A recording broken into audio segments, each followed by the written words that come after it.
Hey, what's going on, guys? My name is Dr. Boyce Watkins. Welcome to drboycetv.com, the home for intelligent black people. I want to talk real quick about Shaquille O'Neal and Shaquille O'Neal's comments about Kyrie Irving.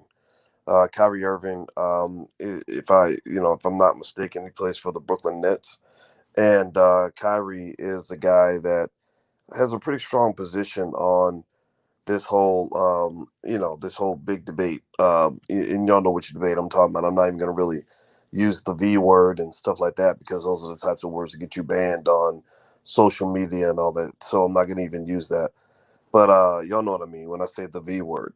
Well, basically, there's a whole interesting debate kind of going on throughout the world, and everybody has different opinions on what they're going to do, what their personal decision is going to be, and how they're going to respond to the controversy.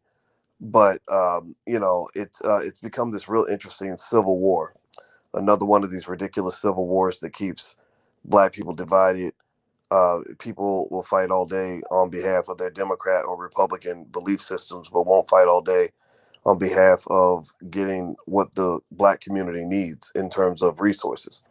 So Shaquille O'Neal, I like the guy. I've always thought he's a great basketball player. He was a lot of fun to watch as an NBA star. I even, he even as a cop, I think his dad was a cop. My dad was a cop. I don't have any issue with Shaq in that regard. I admire what he's accomplished as a businessman. I think that's great too. But lately, I feel like Shaq has really, kind of gone overboard and really shown low class as it pertains to his response to Kyrie Irving. And in case you don't know what's going on, basically they told Kyrie, he's got to get that shot. You know what I'm talking about. And he's just basically saying, I'm not going to do it. He and Andrew Wiggins have made it real clear, like this is where I'm going to be. This is my choice. I'm not gonna, I'm not gonna change that for anybody. And I actually respect that. I respect anybody that stands by what they believe in. And Shaq, went into an interview and went out of his way to say, if I were the owner of the Brooklyn Nets, I'd get rid of him. I tell him to get up out of there. We don't need you. Basically, you're a bad teammate. You're a bad person. All these other things. And for some reason, they kind of irked me a little bit. And I think the reason it irked me is because you know I wonder where we get these Negroes from who feel like it's like their job to do like Massa's bidding. And Massa has an agenda, right? Massa picks, because let's just be clear, these mandates did not come from black people. Give me a yes or no if you know what I'm saying. All this mandate stuff didn't come from black people. If it was up to black people, we wouldn't have no mandates. We say, look, just do what you're gonna do. Do what you like, right? Tell me if you understand what I'm saying here. Like, this did not come from black people. This came from white people. White people are the ones who are running these governments and making these decisions and running these corporations and all this other stuff. They're the ones who are going along with it. If white people decided tomorrow that they didn't want to do it, it wouldn't happen. If white people decided tomorrow that it wasn't an issue, then half these Negroes wouldn't be talking about this. They'd be talking about something else. And so my thing that really bothers me, and this really actually goes back to the um the whole B1 philosophy. When I talk about B1, a lot of people don't understand what I mean when I say B1. B1 means like you're black first. And that means that, when you see another black person that's not hurting nobody, you just let them be. Like just find common ground before you can find things to just tear down about that person, especially on behalf of white people. So here's what I'm saying. Here's what it means to me to be on code if I'm Shaq. If Shaq is not B1, we know that he's not black first. He's Papa John's first, right? He's he whatever TNT Sports that he represents them first before he really represents the black community. In my view, I'm not saying it makes him a sellout. I know guys that work for these networks and all that, and I think that's cool. But there's a difference between a Shaquille O'Neal and say like a Chris Broussard. Chris Broussard's a brother that stands up for what he believes in, and that's it. And he cares about the black community. He makes the black community a top priority, and guys like that I can relate to. Shaq doesn't come off to me like that type of guy, and so I'm not asking Shaq to be the type of black man that I am or the type of black man that I think he should be. What I'm saying is that, in my view, if he were really on code with this, you know what Shaq would say? If they said, "Hey Shaq, we got a black man over here that looks like you. We need you to blast his ass because he won't go along with the white man's agenda." He would say, well, you know what? That's his choice. That he can do what he wants to do. Right? That's all you got to say. You ain't got to say I agree or yeah, that's right. Kyrie's doing the right thing. No, you can disagree. You can say, privately, you might be like, man, I don't understand why he's doing that. That's crazy. But if they ask you, you show the same professionalism that Kyrie's showing. Like Kyrie's showing, to me, it's really sad. I mean, I'm the same age as Shaq, so we're kind of in the OG status. We're not, in our 20s, and it's really unbelievably unfortunate to see when the 50-year-old is less mature than the 30-year-old or whatever age Kyrie is. I don't know how old Kyrie Irving is. I gotta Google it. In fact, let me look it up. I'm gonna look it up right now. Do me a favor, hit the thumbs up button, hit the thumbs up, share, subscribe button, and let me know if you can still hear me. I'm literally looking up Kyrie Irving's age because I don't think, I mean, he might be out of his 20s. Let me see if I can Google it. Give me a yes so you can still hear me. He's 29 years old. He's 29 fucking years old, Shaq. So you're like what, 51? So you're old enough to be his dad. Like let's keep that clear. Like these are not two peers that are having a debate. These are not two peers. This is like father against son. Shaq played a generation ago. Sure, he's relevant, and you get older, you get OG status, and you remain relevant because the younger guys show that respect to you. They give you that deference. They know you still can't play. They know you can't play anymore, but they give you that respect because Shaq deserves it as an athlete. But respect commands respect.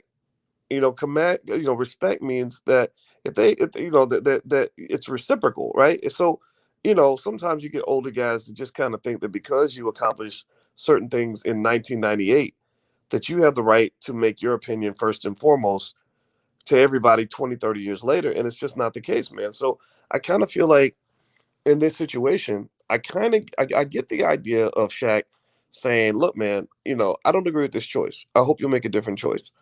Um, and he has a complete right to say that, and I want to make that clear. I don't want anybody running around here thinking that it makes sense to be anti or pro all this stuff, right? I see it. If you want to know my personal perspective is all this is a personal choice. Yeah, you could say, yeah, but it's contagious, and this is, yeah, but people that get the jab, y'all know what it is. They're catching it and they're spreading it, just like the people that didn't get it. The big difference I've seen is that there is some evidence to say that getting that procedure done reduces your chances of that thing really taking you out, right? And I understand that. I respect that. But what is also up in the air is what are the long-term effects of this? Nobody knows. And there are people who say, you know what? I'd rather take my chances because the odds of me going down because of this are extremely, extremely, extremely low. I know that they're giving these big numbers, like 700,000 people have died from it, and that's a big number, but that's still less than like one fifth of 1% of the population. So it's not as if it's taking out one in every 5 people, or one in every 10 people, or one in every 20 people, or one in every 50 people, or one in every 100 people, or one in every 200, or one in every 400, or one in every 600. No, it's taking out like one in every, 1,000 or something. And that's real, or one in every 700, something like that. I forgot what the number is exactly, but it's something like that, right? So it's real, but it doesn't mean that we're all going to die tomorrow. And there's some people who just say, I think I'm gonna try something different, or maybe I'll wait.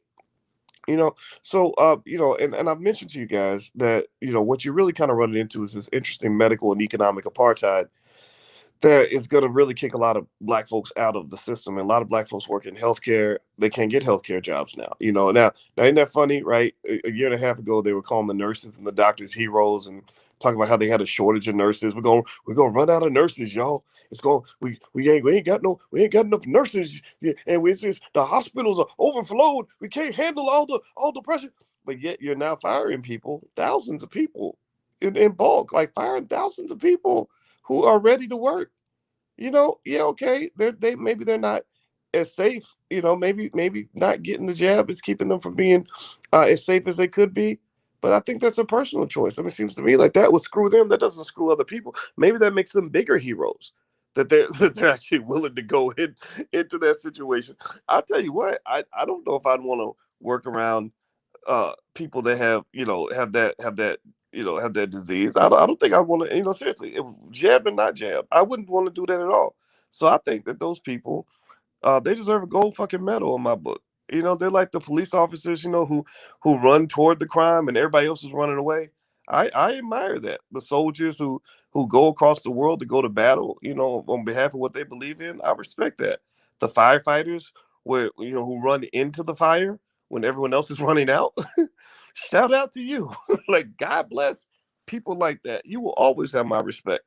Because everybody that talks shit about, police and soldiers and firefighters, they're the first ones to call the police when they have a problem. They're the first ones to call the firefighters when their house burns down, right? So, until you're ready to do the damn job, then honestly, I think some of us need to shut the fuck up. Unless you're doing the job yourself and you're doing a better job, then I think the shut the fuck up protocol is quite appropriate for this situation. I don't know if y'all agree, but that's just what it is. Y'all know me. I got to tell you the truth. So anyway, do me a favor, hit the thumbs up button, thumbs up, share, subscribe button if you haven't done it yet. Please make sure you support this black owned media. We're really trying to build black owned media, and also here's my Instagram, by the way, if you want to follow me on Instagram. There's a lot happening on Instagram. So effectively, Shaquille O'Neal is still kind of bashing away at Kyrie Irving, and I was looking at their comments, right? So I read Shaq's comments, and let me read. Now I'm not gonna say Shaq isn't right. Shaq could be right. I see somebody say Shaq is right. He could be right, but there's different. But sometimes you could be right and be wrong at the same time. Sometimes you could be right and be wrong in the way you execute. I think that if you're right, then okay, that's cool. Be right, but at the same time, I don't understand why we got so many Negroes who will go pick up the torch on behalf of white folks' agendas. I don't get that part. Like, what makes you feel like you got to be the ultimate servant for anything that the Democratic Party or Republican Party wants you to do? That's the part that bothers me. When I talk about being B1, B1 to me means, look, I'm black first. So unless I got a real good reason to pick a fight with another black person, I'm just not going to do it. I'm not going to go around fighting black people because you voted for Biden and I didn't. I'm just not. I'm not, seriously, like, when we have the convention coming up, the All Black National Convention, there's a lot of people that are coming to the convention who voted for Joe Biden. I'm not going to make fun of you. I'm not going to fight you over that. Now, what I will fight you about is whether or not you a black man who ain't taking care of your kids. I'll fight you on behalf of your kids. Or if you are a black person who wants to destroy the community in some horrible way, then yeah, I'll fight you over that. But I'm not gonna fight you over whether or not you voted for Joe Biden or Donald Trump. That's not worth it to me. I'm not gonna fight you over your sexuality. If you are a dude and you want to go lay down with a dude, that has nothing to do with me. I truly give zero, like, I don't even give a micro fuck over. I think I might be the first person ever to use the term microfuck. I'm not sure, but I don't give a single microfuck whether or not you are gonna go sleep with a dude at the end of the day. Why? Well, because as long as you're not putting your penis inside of me or my woman or my children, that is your business. That is you, right? So I'm not going to sit around and carry the torch over white folks' agendas. I'm just not. I'm not going to carry the torch over LGBT. I'm not going to carry the torch over gender-based issues. Men and women fighting each other, the whole gender war where they try to pit black men and black women against each other. Like, don't y'all understand that this is divide and conquer? Don't y'all understand they've been using this against you for the last 400 years to control you? Don't y'all understand that this is a strategy, y'all? I mean, this is something that they've done consistently, deliberately. They said, look, if we make sure that Shaq and Kyrie are fighting over this petty little issue that really neither one of them has a horse in the game on, then that means Shaq and Kyrie cannot come together to actually build anything for the black community. That means that Shaq and Kyrie can't come together and say, let's raise $500 million and go and build 1,000 black owned schools across this country so we can educate black kids. That, when Shaq and Kyrie are fighting over a stupid political issue, think about, let me process this now. Process this. You got two black men that are probably making at least 20 million a year each. Probably more than that, honestly. Making 20 million a year each, who could literally be the mover of worlds if they put as much energy. And I'm not talking about Kyrie, because I'm gonna be honest with you, the 29-year-old is the grown-up right now. Kyrie's been the grown-up. When they ask Kyrie about it, Kyrie's like, no comment. It's private. Please respect my privacy. He's been very respectful. Shaq is the one who's acting like the big buffoon, and he should know better. Your ass, like 800 years old, sit your ass down. Sit down, dude. Seriously, stop it. You were great, and you were a great basketball player in the year 1999. You're not you're a commentator now. Like, just sit back, be a respectful commentator. So process this for a minute now. Imagine if Shaq and Kyrie didn't weren't arguing over something like this, and instead said, let's get together. We're going to have a summit. We're going to get together all the leading black athletes. We're going to gather LeBron. We're going to gather entertainers. We're going to do what Bill Russell and all those guys did, and Muhammad Ali and Jim Brown. And we're going to come together and form some sort of committee that is where we are going to do the takeover. We are going to lead the black community and make sure our children get educated and make sure the community gets protected, make sure that we own black-owned media, and make sure that our community goes in the right direction. Like, seriously, they could go out here with their corporate connections alone, and if they formed a committee with their corporate connections alone, they could use white guilt to get all these white corporations to give them $1 billion with no strings attached. Maybe a few hundred million. I don't know. Maybe something less, but at least several $100 million where they could go and build black-owned schools all across the country. And then what you do is you hand control over those schools over to the people in the community who are doing the work. You don't try to go in and do everything. You do what Ice Cube did. Ice Cube set a perfect template, in my view, of how the black celebrity can be a huge mover when it comes to where black people go. Ice Cube created his contract of Black America. He didn't sit down and say, well, I'm Ice Cube, and since I've written the greatest raps in history, I'm going to also write the greatest economic and political plan for black people. He knew that was not his wheelhouse. Ice Cube knew that, him writing a political and economic plan for the future of Black America it would be silly as me sitting down saying I'm gonna write the next gangster rap. I'm gonna write the next I'm gonna write the next NWA movie, right? Or I'm going to bust around like Dr. Dre. Like, I can't do that. I'm not a rapper, but you know what I am though? I'm a scholar. I can rap to you all day about economics. I can rap to you all day about black power. I can rap to you all day about B1 culture and what it means to build a sustainable movement that's going to actually galvanize people for the next 200 years. I can rap about that all day. I could make a #1 hit record in that category, but when it comes to actually doing what somebody like an Ice Cube does, I can't do that. So Ice Cube was smart. Ice Cube said, look, I don't want to do all this. I can't, this is not my wheelhouse, and I don't want to do all this work. But what I can do is take my celebrity influence and empower those who have the substance necessary to provide the kinds of ideas that our community needs to hear in order for us to be successful. So he gathered a bunch of scholars and a bunch of thinkers, and he put together the contract of Black America, and then he used his name to promote it.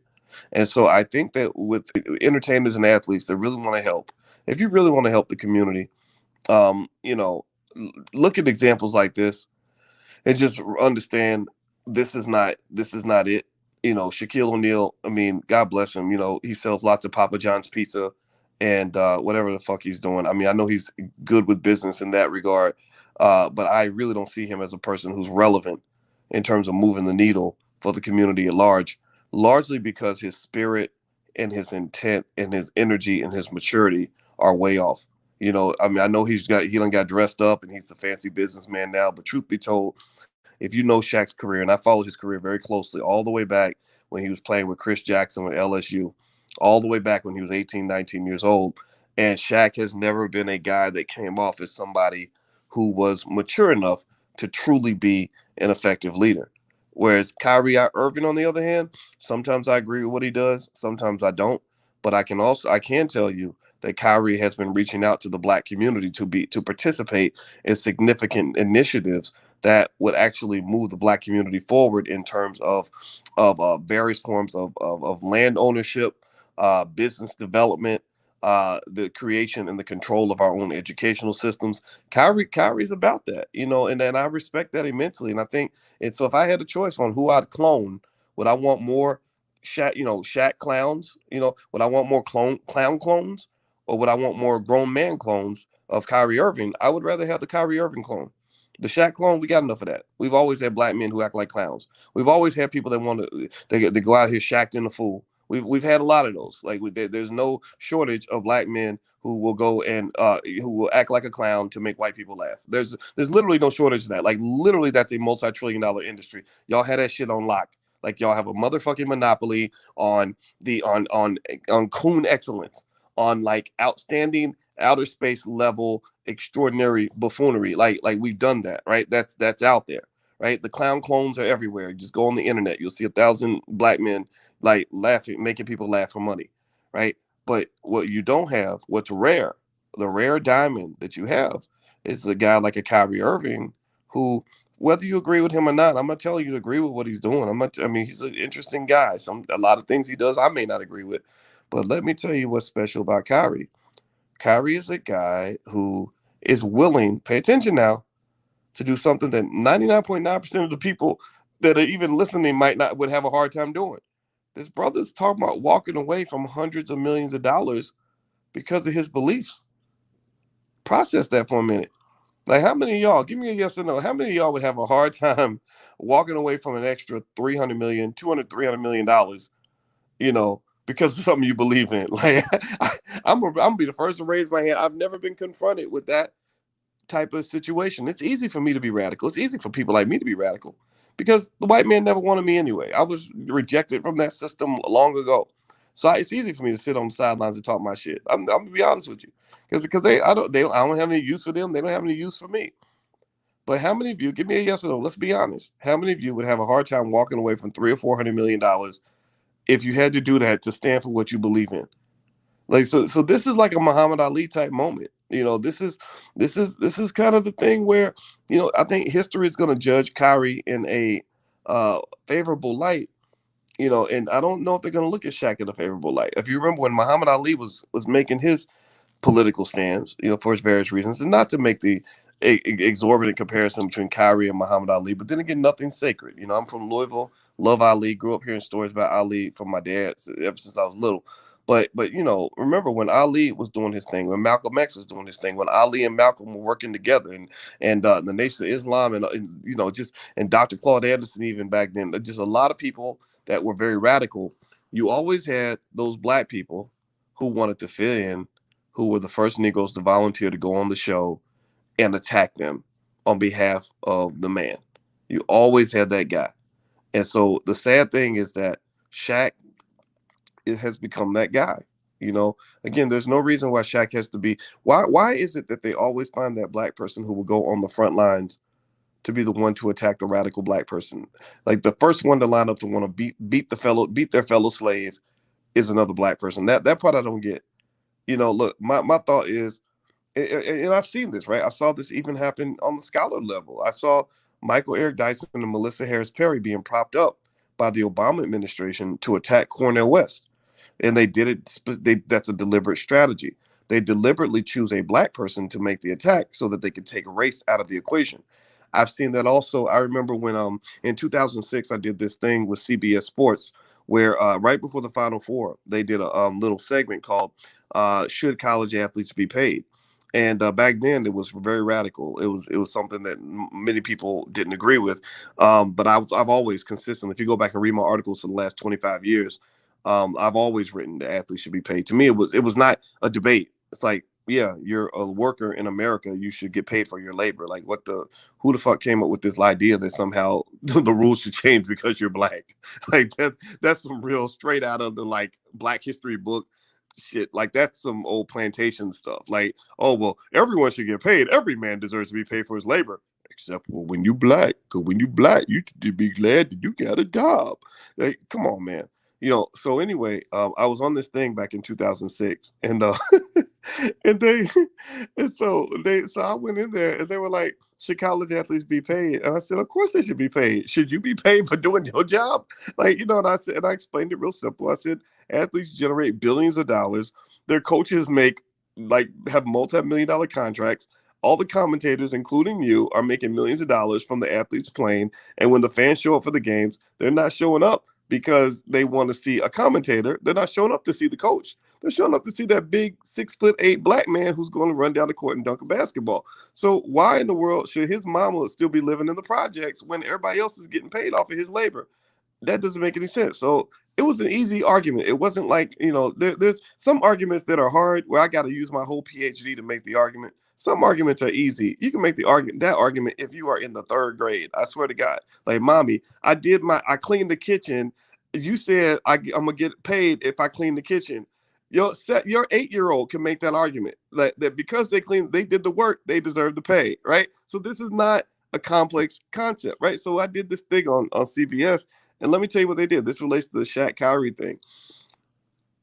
Every time I made a comment, a soundbite, because remember, CBS was making billions of dollars off those athletes. So I was like, I don't even understand why y'all even asking this question, because y'all know what the answer is. So every time I make a comment, they put a soundbite of me saying that, of course, athletes should be paid. Then check this out. They would put like 3 black men right behind me who all disagreed with me.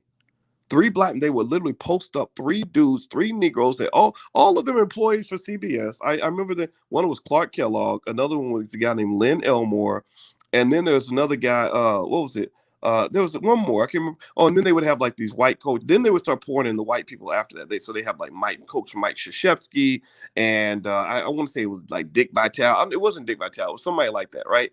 And there was a specific strategy. There was a cadence and a pattern to how they squashed the rebellion. The cadence was, we're gonna throw him up there like a baseball where you throw the ball in the air so you can knock it out of the park. So we're gonna throw this guy up there so we can just take his argument and knock it out the park. And we're gonna start off the cavalry. When the cavalry comes, the original infantry that does the first line of a wave of attacks is gonna be other black men. We're gonna find black people who believe in our agenda, and we're gonna post them up to take down this Negro, because if a white man responds to him, then they can make it racial, which it was. So if we get black people to do our dirty work on our behalf, then we can come in stealth. We can come in and we can kind of sneak in. So it's kind of the same way with pretty much everything. Like, that's a standard tactic. They used that when Cornel West was going after the Obama administration. They didn't attack Cornel West with white people. They attacked him with black people. They propped up Michael Eric Dyson and Melissa Harris Perry, put them into what was that magazine? I forget. Some white liberal magazine, Slate magazine, and they gave them 10,000-word essay. They gave them massive amounts of space, heavy, high value real estate in these magazines. Now these are like extra butter biscuits. Like, these are really warm, tasty, delicious, like premium butter biscuits that they were paying them to basically go and take this Negro out. They were like, we want you to seek and destroy like a fucking hound dog to make sure Cornel West completely loses his relevance. Why is that a problem? Why is that different from just saying I disagree with him? Because you could easily have done something different. You could have easily said, it hurt my heart to say this, because I knew Michael Eric Dyson. I like him a lot. I like him. I like Cornel West. I never met Melissa Harris Perry, but whatever. And but so you could have easily said, you know what? I don't agree with what he's doing. I don't agree with what he's saying, but I'm gonna leave that alone. Like, to me, that's B1. B1 means like, look, this brother over here doing something crazy. I don't agree with it, but I got bigger fish to fry, right? The bigger fish are maybe things like whether it's white supremacy or elevating the black community. I'd rather, if I'm going to fight somebody, I'm going to fight somebody from another community who's harming the black community. I'm not really going to fight a black person who's trying to do something good on behalf of black people, right? So ultimately, I will say that, that this is a common tactic, that there's a reason why there are 2 black men on this screen right now and not a white man and a black man, right? Because if it were a white man and a black man, then they would make it racial. But they love to kind of do with black men the same way remember when Michael Vick went down for dog fighting, and the way they do with dog fights is they would take the dogs and put them in a cage and make them fight each other to the death. So they just kill each other. Well, they kind of do that with black men. They kind of put us in a cage, and all of us are fighting for just like the dogs. The dogs would fight for like little amounts of food. So it was either eat, or it was either fight and kill, or starve to death, right? So they give us little crumbs, maybe a couple butter biscuits. We end up fighting over a little bit of TV time. Like, I'm trying to get this TV network owned by white people to put me on over this other black person, and they only got space for one black person. This is why black people need to own their own media, right? So because there's only space for one black person, I need to take this Negro out so that I can get my space and my shine, and make sure he doesn't get his, right? Whereas the ideal situation is one of abundance. Abundance means that this is where ownership is powerful. If you have a black owned network that's truly bringing out the best and the brightest of the Black community, then there's room for all of us. There's room for all of us to have fame. There's room for all of us to make money. There's room for all of us to be successful. There's room for everybody to get on top, right? I ain't got to compete. I ain't got to take out Kyrie to make sure that I'm getting my shine or that I'm getting my rewards or my pats on the back. Look, we can just disagree, man. I don't have to go out here and do, again, this is a similar pattern. I don't have to go out and discredit another Black man on behalf of somebody else's agenda. And I think that's the big issue. It's one thing if you just say, Kyrie chose not to do this. I chose a different route, but I respect Kyrie and I wish him the best, man. But I that wouldn't be the way I do it. But hey, everybody's got their own right to make their own decision. Like I think that would be like, why can't you do that? Why does it have to get to this whole like I want to make sure Kyrie is like completely fired from his job and literally has no relevance in the world and he has no valid point whatsoever. Like there's nothing valid about what he's saying at all, even though the majority y'all don't know this, but I did a survey on this platform and the majority of you that when I surveyed you, like I think 70% of you, it was really surprising actually. I didn't know that it was that high.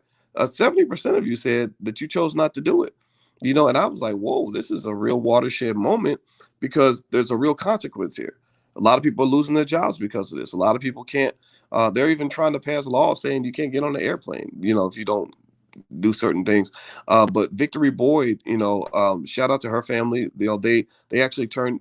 Well, they were pushed out, but they proudly walked away from a chance for her to sing it at the NFL season opener. She was going to sing the Star Spangled Banner or whatever the national anthem at the season opener and in front of millions of people. And they said, "We need you to get this shot." She said, "Well, can I wear a mask? Can I get a test?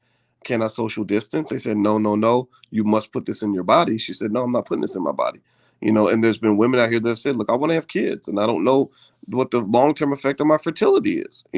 So I don't. I really think anybody who says that they don't have a valid point is being disingenuous, because I can sit here and say, look, if you did it, you have a valid reason for doing it. I totally understand that.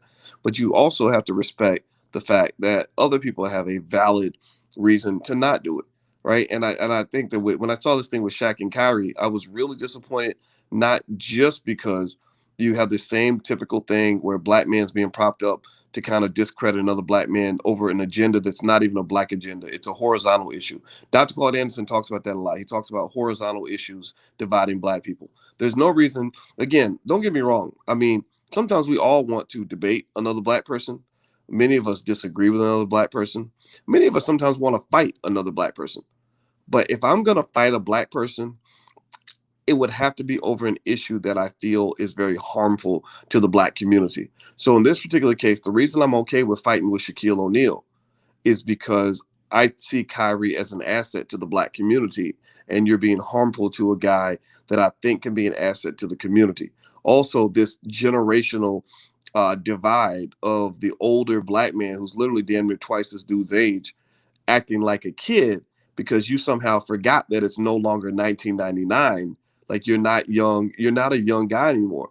You're supposed to be providing guidance and leadership to these young guys. You're not supposed to be out here beefing with a dude who was literally born when you were in college. Seriously, dude. So it's kind of crazy. Like so get off of that nonsense. It's ridiculous. Now let me see. I'm looking at some of your questions. Do me a favor, hit the thumbs up button, thumbs up, share, subscribe button. My Instagram is the real Boyce Watkins. It's all right here. In case you didn't know, we actually have a social media platform that we own called Blag Enough, where you can actually look up other Black people in your community that you want to connect with. So feel free to go to blagenough.com if you want to take a look. It's right there. Now let me look at some of your questions. Carlos says, Boyce, you need to stop with the misinformation. No, Carlos, I think you got to stop with your misinformation. So there we go. Let me see. Okay, so some people are debating the jab and the virus. I'm not going to debate that because I'm not interested in trying to, you know, um, I'm not here to convince you. I'm not a doctor, and I'm not here to tell you what's what. I've shared, some of what I've seen in terms of the stuff we've researched. My wife is a full professor of social work, and we're both scientists. Like we both, have been trained on that at a high level in terms of like our own field, right? Like I'm a financial scientist. She's a scientist of social work. So we're smart enough to kind of dig through data and all that, but we're not like medical doctors, right? But I have, my sister's a medical doctor, so we've had some interesting conversations. Let me see here. No Cap Job says, Boyce, when you gonna talk about Lizzo's TED Talk? I didn't know she did a TED Talk. I'm gonna go look that up. God bless Lizzo. I hope she's okay. The fake visits is fake. Okay, your body, your choice. It should be a personal decision, not a mandate. Yeah, I think I'm really concerned about the way where the liberal left has gone, in terms of not feeling like individuals have the right to make personal decisions about their own bodies. And now, of course, they'll make the argument to say, well, yeah, you're putting other people in danger when you don't do what we tell you to do. But even that's not true, right? When they started revealing that, if you catch it, you can still transmit and all that stuff, that right there kind of undermines that argument. Plus, I can make the same argument about abortion. Like I could say, well, your decision to get an abortion, it affects other people. It affects the baby, first of all, because he's going to be dead. And then it affects the person that you made the baby with, right? They're losing their child, right? So I could make that same argument that your personal choice is affecting other people. I mean, I don't know if y'all think I'm crazy for saying that, but to me, I think that's pretty logical. You can't act like an abortion is a decision that only affects you, right?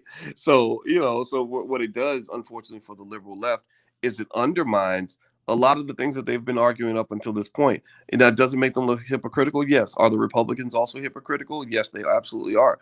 That's why I tell black people I don't think you should get caught up in the Democrat Republican stuff, because that's not helpful to you. Can anybody explain to me how they can tell the difference between a real card and a fake card? That part I don't know, but be careful with that, because they'll probably have some federal laws against that. Really concerned, reminds me of Germany. It is getting interesting. I'm really curious to see which way this is going to go. Starting to feel like I live in Cuba. Yeah. Why Congress is not offered the same mandate. That's interesting too, right? Like I think with Biden, I remember Biden saying that, and Pelosi saying that they can't force their staff to do it, but they can create scenarios where other people feel forced to do it. Healthcare workers are forced. That's a little weird to me. I don't understand that. That's kind of strange to me. That's a little problem. I think, to me, honestly, I'm like, well, if you're telling me to do something, at the very least, I need to see you do it too. You do it first. You first. They have that movement hashtag them first. Look, them first. You do it first, and then maybe I'll think about it. I think the same thing should be true for war. When they declare war, they don't want to send their kids to war. They want to send your kids to war.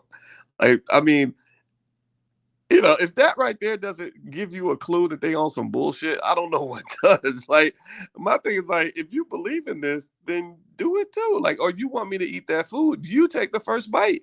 That right there is common sense. There's literally a whole theory on this. It's called lemon theory in finance. Lemon theory basically says that if you ain't got no skin in the game, I'm not gonna put no skin in the game. Now, there's of course advanced, high level mathematical ways of kind of expressing that sentiment. But that's pretty much what lemon theory basically says. It says, if you are, it's like, it goes back to like selling a car. Like if you buy a bad car, it's a lemon, right? And so basically, the first question somebody asks when you want to sell something, or they should ask, is if you sell something, let's say you got something and you say, man, this car's worth 50 grand, but I'll give it to you for 15. What's the first thing you're gonna ask? Seriously, smart people in the room, tell me, what's the first thing you're gonna ask? Are you gonna say, "Oh, well, thank you. This is great. I got a good deal. I got a $50,000 car for 15,000.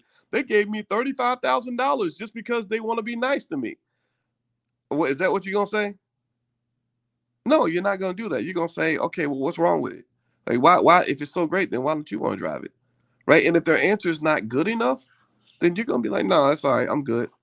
Right? But if they can convince you, like if they're like, "Oh, well, I would keep the man, I want to keep this car, but I'm moving to Seattle and somebody gave me a new Mercedes, so I don't need two cars, so I'm letting it go, and you're my boy, and blah blah blah blah." Then you're like, "Okay, okay, all right." So you've helped me assuage my doubts, right? That's what lemon theory is about. Lemon theory kind of says, if it's so great, then why don't you do it yourself, right? So ultimately, or if you're telling me that I should date that woman, and I know you're single and you're telling me how great she would be for me, I need to know, well, why aren't you dating her, or why did you break up with her, right? So anyway, let me keep going. Um, are Joe Anderson, your question, Joe? I will say I think that's a good question. Let me see here. Are they putting other people at healthy risk? I don't know, man. Stephen Jones, yes, military are pawns. They are tools of the system. Yeah, well, let me just say this, though. I have a lot of respect for soldiers. I think soldiers are, some of the most admirable. They should be the most admired people in this country because, there's nothing more important than defending the borders of a nation, right? So I personally think soldiers are my heroes. My daddy was in Vietnam, so shout out to all the soldiers and the veterans. They are on some BS, and we, the people, need to research the Nuremberg Code and the Constitution Act accordingly. Yeah. Let me see here. Boyce for president. Thank you, Don G, but I am never going to run for president. Derek Bryant, do you think the system will crash by the end of the year? No, I don't think it will. Nah, man. I think people have always, for like, last 80 years, literally 100 years, people have been writing books talking about how the system's going to crash. By the end of 1924, the American system is gonna fall apart and blah blah blah blah. And then they write a book about it, and everybody buys the book because fear sells. Fear sells. If you ever want to make a lot of money, two things that will always sell are sex and fear. That's it. If you have sex and fear, there's something about those two emotions that just um, make people react. So, yeah.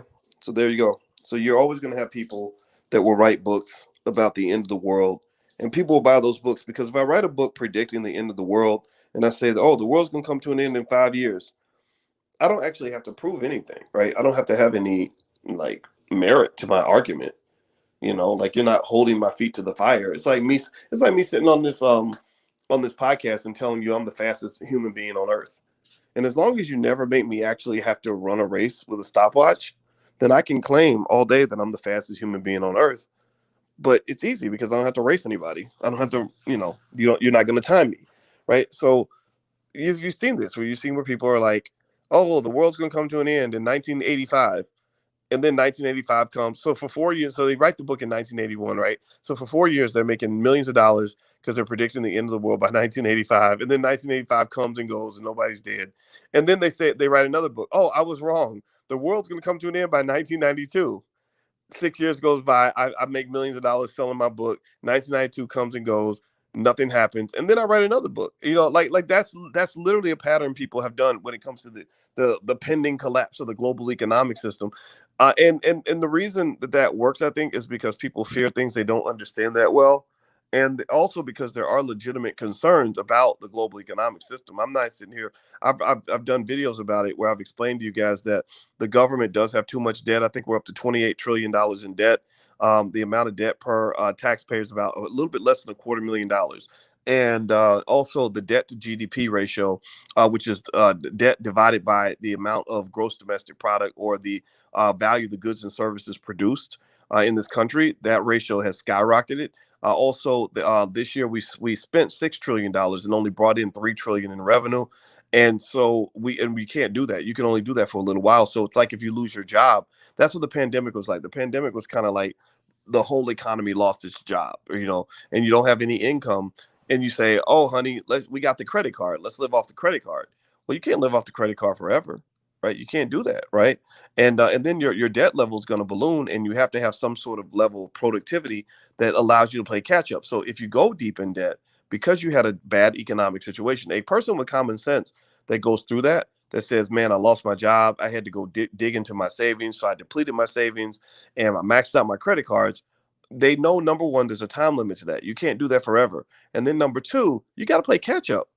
That's the key. You got to play catch up. So you say, okay, we're going to tighten our belt to get our savings built back up. We're going to pay down some of this credit card debt. I'm going to go out here and I'm going to make more money so I can attack these bills faster, right? These old bills. America doesn't do that. America doesn't do that. What America does is America is like the guy who maxes out the credit card, depletes his savings, and then still keeps spending the same even after the crisis is over, right? And never has any desire to play catch up. So they just go back to the credit card company and they say, "Hey, we need you to increase the debt limit on my credit card," right? Think about it, that's what the government's doing. They're always going to Congress saying, oh my God, we need to increase the debt limit or we're in trouble, right? So they go to the credit card. So imagine that you could go to your credit card company, which you can't, and simply keep saying, like, look, I need you to increase your, no, my limit was 50 grand. I need you to increase it to 75 grand because if you don't, I'm going to get evicted and blah, all these problems are going to come. Then they increase it to 75 grand. You max it out again. Then you come back and you say, oh, I need you to increase it to 100 grand because if you don't, then I'm going to get evicted or the world's going to come to an end, right? Now you could do that maybe with your parents. Like if your parents are the people who were giving you access to the credit or access to the money, then they might, then maybe that could work, right? You could say, hey, look, I'm too big to fail. I'm too big to fail. This happens in real families. I've seen this happen in families where maybe the child is like, look, mom, I need you to loan me more money because I got your grandkids.